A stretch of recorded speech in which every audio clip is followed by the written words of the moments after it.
There was a small blue tender engine called Edward, who lived with 5 other big engines, who all boasted about pulling the express.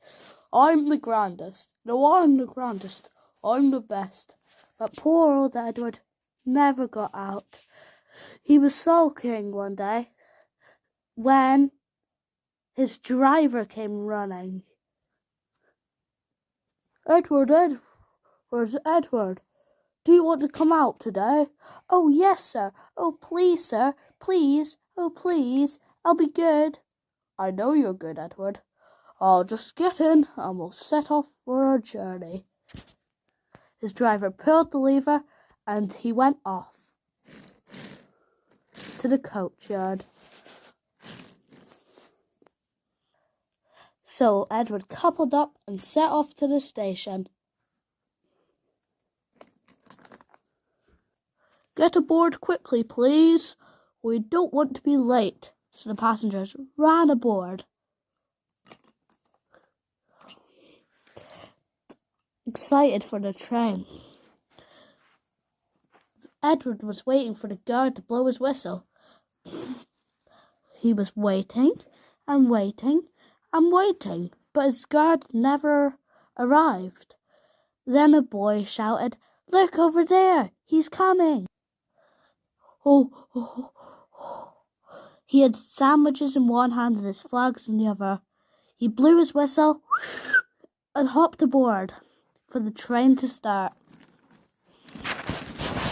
Everybody loved Edward's rides.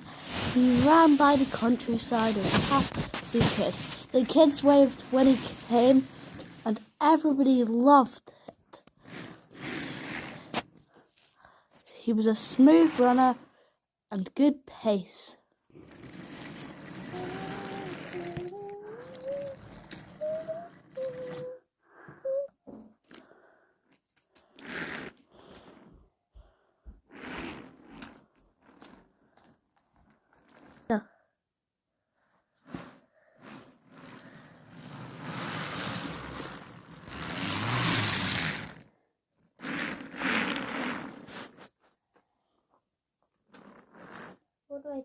It's not fair. Why does that old steamer get to pull the coaches?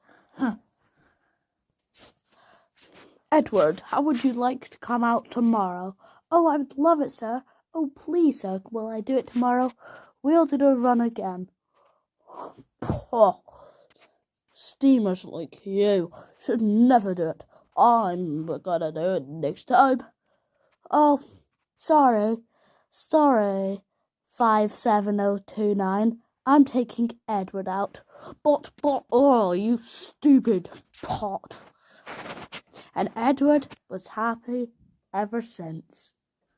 The end. Next morning, Edward woke up to find nothing had changed. Gordon was still boasting. You watch me, little Edward, as I rush through with the express. That will be a splendid sight for you. Goodbye, little Edward. Carefully, carefully.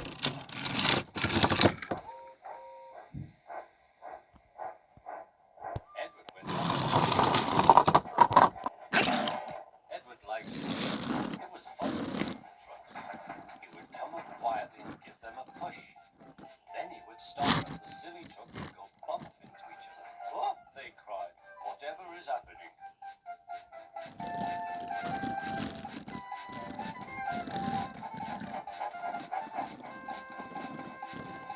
Edward played and there were no more trucks. Then he stopped to rest. Presently he heard a whistle. Gordon was very cross. Instead of nice shining coaches, he was pulling a lot of very dirty trucks. A good train, he grumbled. The shame of it, the shame of it, oh, the shame of it. Edward laughed and went to find some more trucks. Then there was trouble. Gordon can't get up the hill, the porter called to Edward's driver. Will you take Edward and push him, please? They found Gordon halfway up and very cross. His driver and fireman were talking to him severely. You're not trying. I can't do it, said Gordon. The noisy truck's holding in engine back so. Edward's driver came up. We've come to push. No use at all, said Gordon. You wait and see, replied Edward's driver. They brought the train back to the bottom.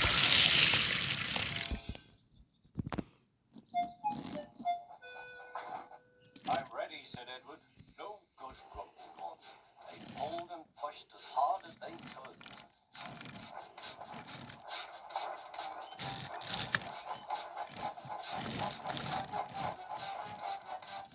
I can't do it. I can't do it. I can't do it, puffed Gordon.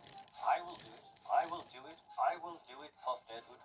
Edward pushed and puffed and puffed and pushed as hard as ever he could.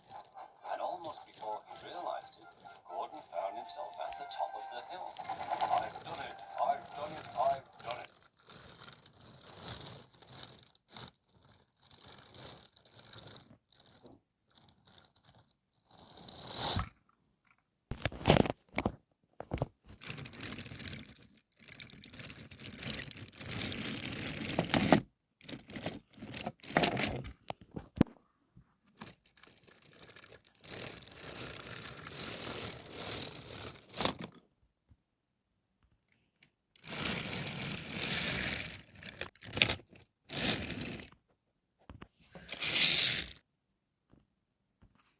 He forgot all about it to say thank you. Ed was left out of breath far behind. He ran on to the next station, and there he found his driver and the fireman were very pleased with him. The fireman gave him a nice long drink, and the driver said, I'll get out my paint tomorrow and give you a beautiful coat of blue with red stripes. Then you'll be the smartest engine in the shed.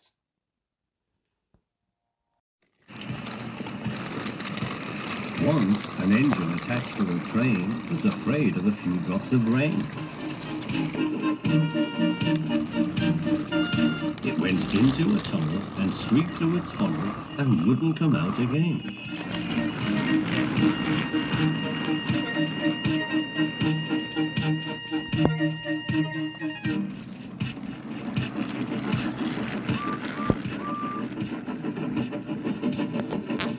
The engine's name is Henry.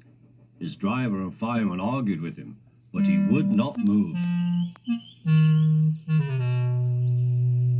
The rain will spoil my lovely green paint and red stripes, he said. The guard blew his whistle till he had no more breath and waved his flag till his arms ached, but Henry still stayed in the tunnel. Along came Sir Topham Hatt, the man in charge of all the engines on Sodor. They call him the Fat Controller. We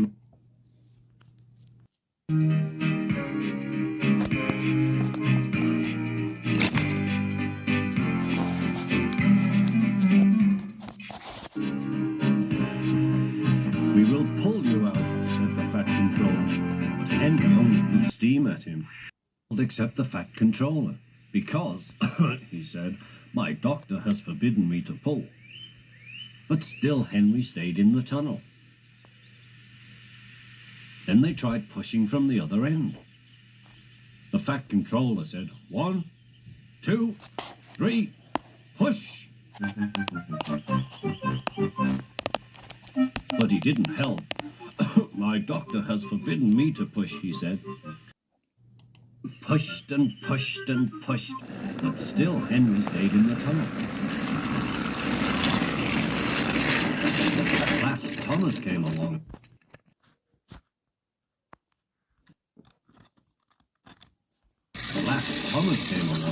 The guard waved his red flag and stopped him. Everyone argued with Henry. Look, it has stopped raining, they said. Yes, but it will begin again soon, said Henry. And what would become of my green paint with red stripes then?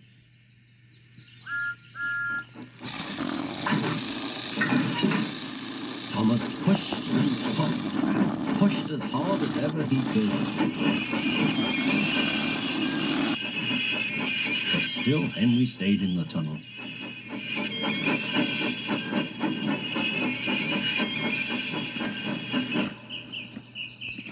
Eventually, even the Fat Controller gave up. "We shall take away your rails," he said, "and leave you here for always and always and always." They took up the old rails.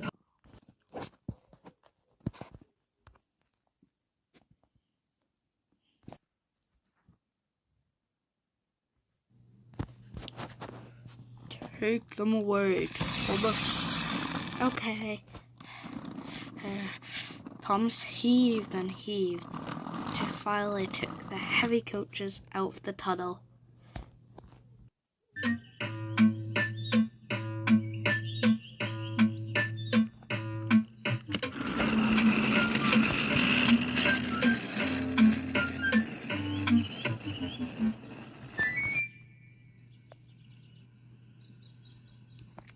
Edward was watched the car because he thought no one would ever see his lovely. Edward would say, "Hello."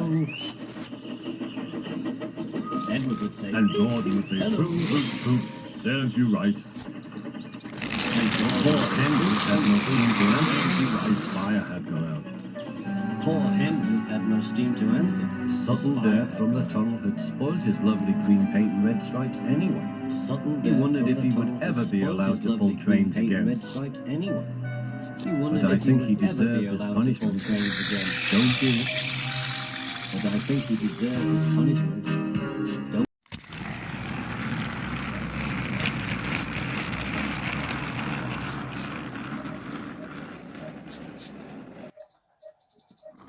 Gordon always pulled the big express. He was proud of being the only engine strong enough to do so. It was full of important people, like the Fat Controller, and Gordon was seeing how fast he could go. "Hurry, hurry, hurry," he said. "Tickety-tock, tickety-tock, tickety-tock," said the coaches. In a minute, Gordon could see the tunnel where Henry stood lonely.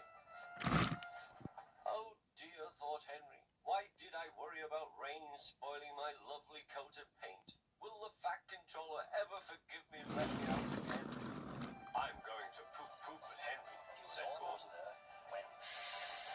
He was almost there when slower and slower, and there was Gordon going slower and slower in a cloud of steam. His driver stopped the train.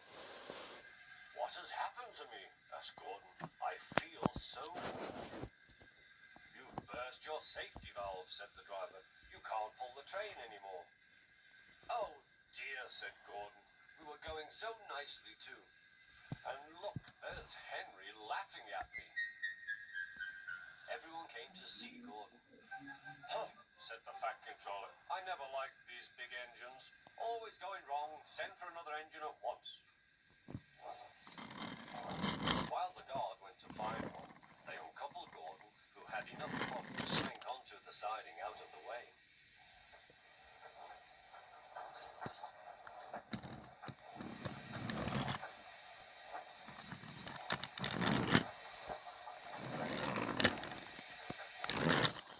Edward was the only engine left. "I'll come and try," he said.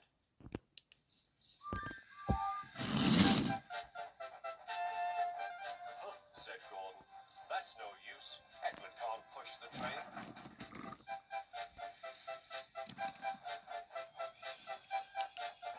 Ed puffed and pushed and pushed and puffed, but he couldn't move the heavy coaches. "I told you so," said Gordon. "Why not let Henry try?" "Yes," said the Fat Controller, "I will."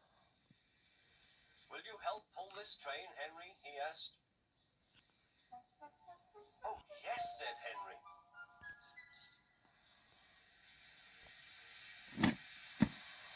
When Henry had got up steam, he puffed out. He was dirty and covered with cobwebs. "Oh, I'm stiff, he groaned. "Have a run to ease your joints and find a turntable," said the Fat Controller.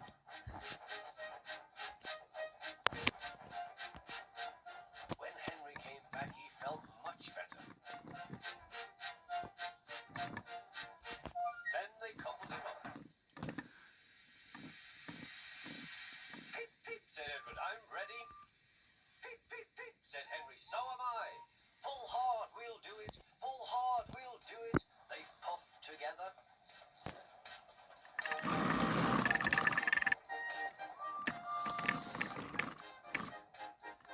We've done it.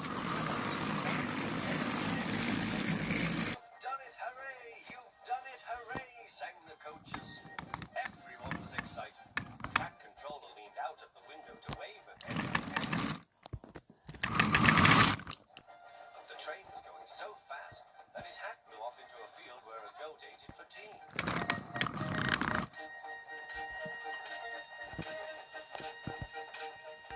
Stopped till they came to the station at the end of the line. The passengers all said thank you, and the Fat Controller promised Henry a new coat of paint. On their way home, Edward and Henry helped walking back to the shed. All three engines are now great friends. Henry doesn't mind the rain now. He knows that the best way to keep his paint nice is not to rub it on, but to ask his driver to